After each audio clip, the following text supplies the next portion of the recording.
They buy it. None of it's GMO. So, again, efoodsdirect.com. And then another fabulous sponsor. It's the same thing. Willie Nelson has his own machine, but it's the same machine, basically. Ours is a Cola Blue. It's fabulous. This is the hottest thing out there. I got it in my house, my office. The water is so good, it will blow your mind. It grabs it out of the atmosphere. It does 7.5 gallons in your average humidity. It'll do more than that in really tropic areas, and about half of that in desert, 3 gallons a day.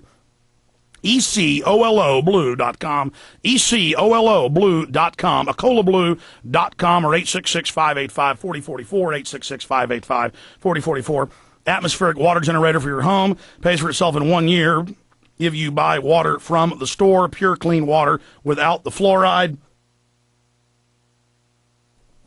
Unlimited water from the humidity in the air. And then it goes through 5 filters inside of it. Check it out at acolablue.com or 866-585-4044. All right, going to Max Kaiser. Max, a lot is happening. The economy is worsening very quickly. I had Gerald Salente on last hour, and he's talking about war in the streets within 2 to 3 years, and that we'll have bank runs in February. What do you say to that? Well, Alex, I think if you look around the world, you're already seeing evidence of that, and I'll give you 2 examples. It was reported today in the independent newspaper in the United Kingdom that gangs from the city are invading the country, and they're stealing livestock from people's farms. They're stealing salmon and farmed fish from farm fisheries, and you've already got this happening in the UK right now. People are, gangs from the city are invading the country and stealing food.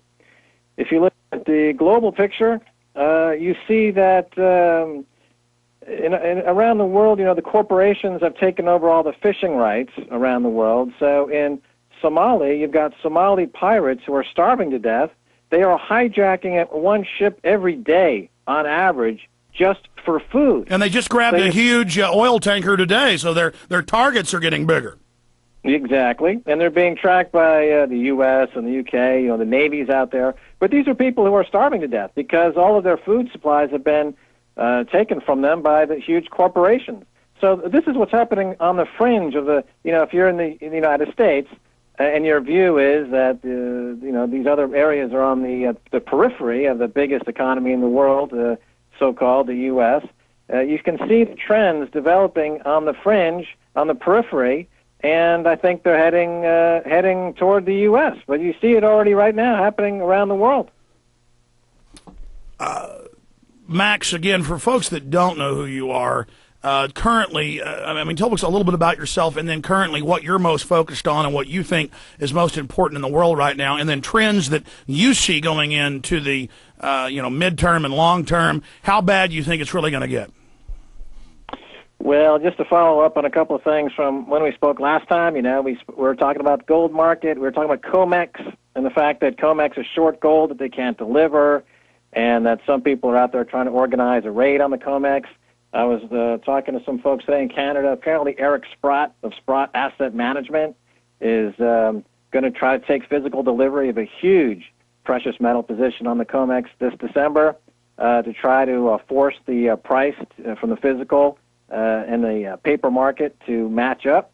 So that's still in play. Remember last time I was mentioning that there could be a major event on the COMEX in December? Yes, you did say that, but flesh that out a bit. For folks that don't know what shorting is and don't know what the COMEX is, explain. Okay, well, shorting is actually something that's come up in a couple of big stories today, and it relates directly to Goldman Sachs as well. So I'll segue into the Goldman Sachs thing. But a little bit about shorting. It's one of those concepts that people have trouble wrapping their mind around. It's a little counterintuitive. But, if I can break it down as simply, is, people are familiar with the idea of borrowing money to buy a stock, and if the stock goes up, they sell it for a profit and they pay back their loan.